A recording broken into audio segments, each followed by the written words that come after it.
This is the Darien Gap, a thin, forgotten ribbon of land joining two great continents on the Isthmus of Panama.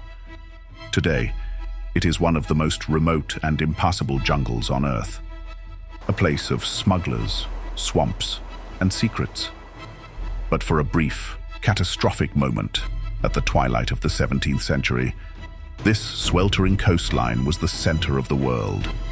It was the stage for a dream of unimaginable wealth and the site of a national crucifixion. This is the story of how an entire nation, the Kingdom of Scotland, gambled its future on this fever-ridden shore, how it poured a quarter of its entire wealth, the savings of its nobles and its commoners, into a single audacious scheme. It was a project designed to build a global superpower overnight. Instead, it became a national suicide mission, a disaster so complete, so utterly devastating, that it would erase a kingdom from the map forever. This is the story of the Darien Scheme, the disaster that bankrupted a nation. To understand how a proud, ancient kingdom could hurl itself into such an abyss, one must first understand its desperation. The late 1690s were a time of profound misery for Scotland, a period history would remember as the 7 ill years. The climate itself seemed to have turned against the Scots. Harvests failed year after agonizing year, leading to widespread famine that stalked the highlands and the lowlands alike. The nation was poor, politically isolated, and trapped in the long, cold shadow of its southern neighbor England. While England's merchants grew fat on the riches of the East India Company, trading in spices, silks, and tea, Scotland was locked out. English protectionist laws, the Navigation Acts, barred Scottish ships from the lucrative trade routes of England's burgeoning empire. Scotland was a nation with grand ambitions but empty pockets, a kingdom with a fierce sense of identity but no clear path to survival. It needed a miracle. It needed a hero. And it found one, it believed, in a man named William Paterson. Paterson was a man of staggering intellect and even greater ambition. A Scottish financier who had made his name in London, he was one of the brilliant minds who had founded the Bank of England, a revolutionary institution that would soon power the greatest empire the world had ever seen. But for all his success in England, Paterson's heart remained with his beleaguered homeland. He returned to Edinburgh not just as a wealthy man, but as a prophet, carrying with him the blueprints for a project so audacious, so revolutionary. It promised to not only save Scotland, but to make it the envy of the world. The logic of Paterson's grand design was, on paper, seductively simple. In the 17th century, global trade was a prisoner of geography. To move goods from the Atlantic to the Pacific, a ship had to endure a treacherous year-long voyage around the storm-lashed tip of South America. But Paterson pointed to the Isthmus of Panama, a narrow strip of land just 50 miles wide. Why, he asked, go around the world when you could simply cut across it? His vision was for a Scottish colony, a new Caledonia, to be established on the Darien coast. It would be an open port, a free trade emporium for all nations. Goods would arrive from Europe on the Atlantic side, be unloaded, transported overland by river and road, and then reloaded onto ships waiting in the Pacific. The journey to the riches of Asia would be cut from months to mere weeks. Scotland would control this vital artery of global commerce. They would become, in Paterson's intoxicating words, the door of the seas and the key of the universe. The sales pitch was irresistible. A new dawn for Scotland. A new world awaits us across the waves. Join me. It preyed on Scotland's pride and its desperation in equal measure. In 1695, the Scottish Parliament, in a fever of patriotic optimism, passed an act creating the Company of Scotland trading to Africa and the Indies. This new enterprise would be the vehicle for Paterson's dream. Initially, the company sought investment in London, and English merchants, smelling a profit, eagerly pledged hundreds of thousands of pounds. But the powerful English East India Company, unwilling to tolerate a rival, lobbied the English Parliament with ferocious intensity. King William III, who ruled over both England and Scotland in an uneasy personal union, was placed in an impossible position. His English Parliament accused the Company of Scotland of being a threat to English commerce. This Scottish endeavour is an affront to the Crown. An affront and a financial drain we cannot abide. Fearing a political crisis and a trade war with the powerful Spanish Empire, which claimed the entirety of Central America as its own, the king caved. English investors were forced to withdraw their funds. It was a move designed to kill the Scottish project in its cradle. But it had the opposite effect. The English betrayal transformed a commercial venture into a national crusade. An insult from London was an injury to all of Scotland. A wave of patriotic fury swept the country. If England would not help them, they would do it themselves. Such insolence. This will not stand. Indeed. They dare insult us so. Scotland! The Company of Scotland opened its subscription books in Edinburgh in February 1696, and the response was an economic phenomenon. Nobles mortgaged their estates. Merchants liquidated their assets. Every shilling for Scotland's future. Load them up. Lawyers, doctors, and guild leaders emptied their coffers. Even common folk, shopkeepers, farmers, widows, scraped together what little they had to buy a share in the nation's destiny. In just 6 months, £400,000 sterling were pledged. It was an astonishing sum, estimated to be as much as a quarter, perhaps even a half, of the entire liquid wealth of the kingdom. Almost every penny Scotland possessed was now tied to the fate of a mosquito-infested jungle thousands of miles away. The gamble had been made. The nation was all in. On a sweltering July day in 1698, the port of Leith, near Edinburgh, was a scene of national euphoria. A crowd of thousands had gathered to witness the departure of the first expedition. 5 ships, the St. Andrew, Caledonia, Unicorn, Dolphin, and Endeavour, were packed to the gunwales with supplies, trade goods, and 1,200 hopeful pioneers. They were not just settlers. They were the founding fathers of a new Scottish empire, the very flower of the nation. As they set sail on the tide, a roar of celebration echoed from the shore. The hopes and dreams of a kingdom sailed with them.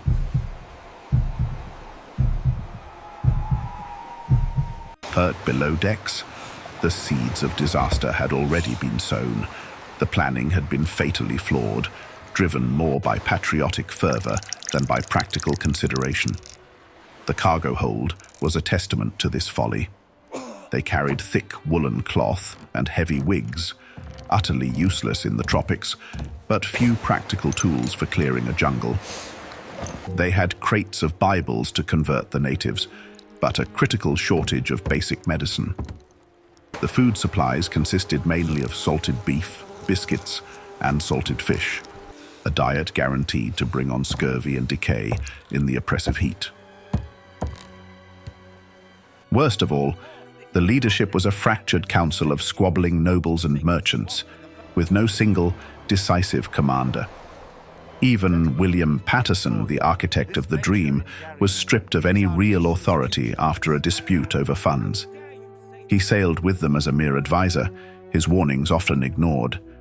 The fleet that carried Scotland's future was a floating powder keg of incompetence and ego, sailing blindly towards a paradise that existed only in their imaginations. After 4 long months at sea, they finally sighted land. Land ho! Land ho! Land ho! On the 2nd of November, 1698, the Scottish fleet dropped anchor in a beautiful crescent-shaped bay on the Darien coast. They named it Caledonia Bay, and their new settlement, Fort St. Andrew. At first glance, it was everything they had hoped for: a natural deep-water harbour, lush green forests, and what appeared to be fertile land. In their letters home, the first settlers wrote of a veritable Eden, a land of plenty that would soon make their fortunes. But paradise was an illusion. The jungle that looked so beautiful from the sea was, on the ground, a suffocating, impenetrable wall of vegetation. The soil was thin and sandy, useless for growing the crops they had brought from Scotland. The air, thick with a million droning insects, was heavy with a humidity that rotted their clothes, their food and their spirits. And the rains, when they came, were biblical deluges that turned their fledgling settlement into a quagmire of mud and misery. Then came the invisible enemy, more deadly than any Spanish army. The water teemed with unknown pathogens. The air hummed with mosquitoes carrying malaria and yellow fever. Soon, the settlers began to fall ill. It started as a fever, a bloody flux, as they called the rampant dysentery. Within weeks, it had become an epidemic. The settlement's surgeon, who had few effective remedies, was one of the first to die. The grim work of settlement came to a halt, replaced by the grim work of burial. At its peak, the death toll reached 10, sometimes 12, men a day. The survivors, weakened by malnutrition and sickness, barely had the strength to dig graves for their comrades in the swampy ground. The dream of a global trading hub had devolved into a desperate daily struggle for survival. New Caledonia was not a gateway to riches. It had become a charnel house. And all the while, the visible enemy watched and waited. The Spanish Empire considered the Darien region to be a vital part of its New World possessions, a buffer protecting the gold-rich lands of Peru. They viewed the Scottish colonists not as traders, but as heretics, pirates, and illegal invaders. Spanish warships began to blockade the bay, cutting off the colony from any potential trade or reinforcement by sea. On land, their patrols skirmished with Scottish scouting parties. The Scots were isolated, starving, and surrounded. They had planted their flag in the heart of a hornet's nest, and the hornets were beginning to swarm. By the spring of 1699, the situation in New Caledonia was beyond desperate. Of the 1,200 souls who had arrived with such high hopes, fewer than half were still alive. And many of those were incapacitated by disease and hunger. Their attempts to trade with the local Kuna people had yielded little food. Their own crops had failed in the acidic soil. Morale had utterly collapsed. The surviving leaders, recognizing that to remain was to die, made the agonizing decision to abandon the colony. In July, less than 8 months after their triumphant arrival, the wretched survivors boarded their ships and fled, leaving their dead behind in the cursed earth of Darien. The retreat was as disastrous as the settlement. The ships were barely seaworthy, the crews a collection of walking skeletons. One ship, the Unicorn, was so ravaged by death, it had to be abandoned in New York. For the love of God, sir, we are starving. Another limped to Jamaica, where its pleas for aid were met with a stunning and brutal rejection. For a new enemy had emerged, one far more powerful and unforgiving than the Spanish or the jungle fever. It was their own king. King William III in London was facing immense pressure. The Spanish were threatening war over the Darien incursion. The English East India Company was screaming about the threat to its monopoly. To appease them both and to protect England's delicate geopolitical interests, the king enacted a policy of calculated, deliberate cruelty. He issued a series of royal proclamations sent to the governors of every English colony in the Americas, from New England to Barbados. The order was explicit and chilling. The English colonies were forbidden from offering any form of aid, trade, or support to the Scottish settlers. No food, no water, no medicine, no refuge. It was a political execution of Scottish ambition, a death sentence signed by their own monarch. When the starving survivors from Darien arrived in English ports, they were turned away, left to die on the open sea. It was a betrayal so profound that it would poison relations between Scotland and England for generations. Tragically, the news of this royal decree traveled faster across the Atlantic than the news of the colony's failure. Back in Scotland, buoyed by the initial optimistic letters and ignorant of the catastrophe that had unfolded, the Company of Scotland had dispatched a second fleet. This relief expedition consisted of 4 ships led by the mighty rising sun and carried another 1,300 colonists. They arrived at Caledonia Bay in November 1699, expecting to find a thriving, prosperous town. Instead, they found only ruin. The fort was overgrown, the huts were collapsing, and the ground was littered with the graves of the first expedition. The shock and despair were immediate. This second wave of colonists, many of whom had brought their wives and children, were now trapped. They were too invested to turn back and too weak to start anew.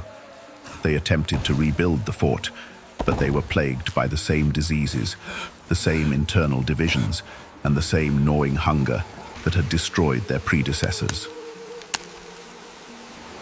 This time, the Spanish did not wait.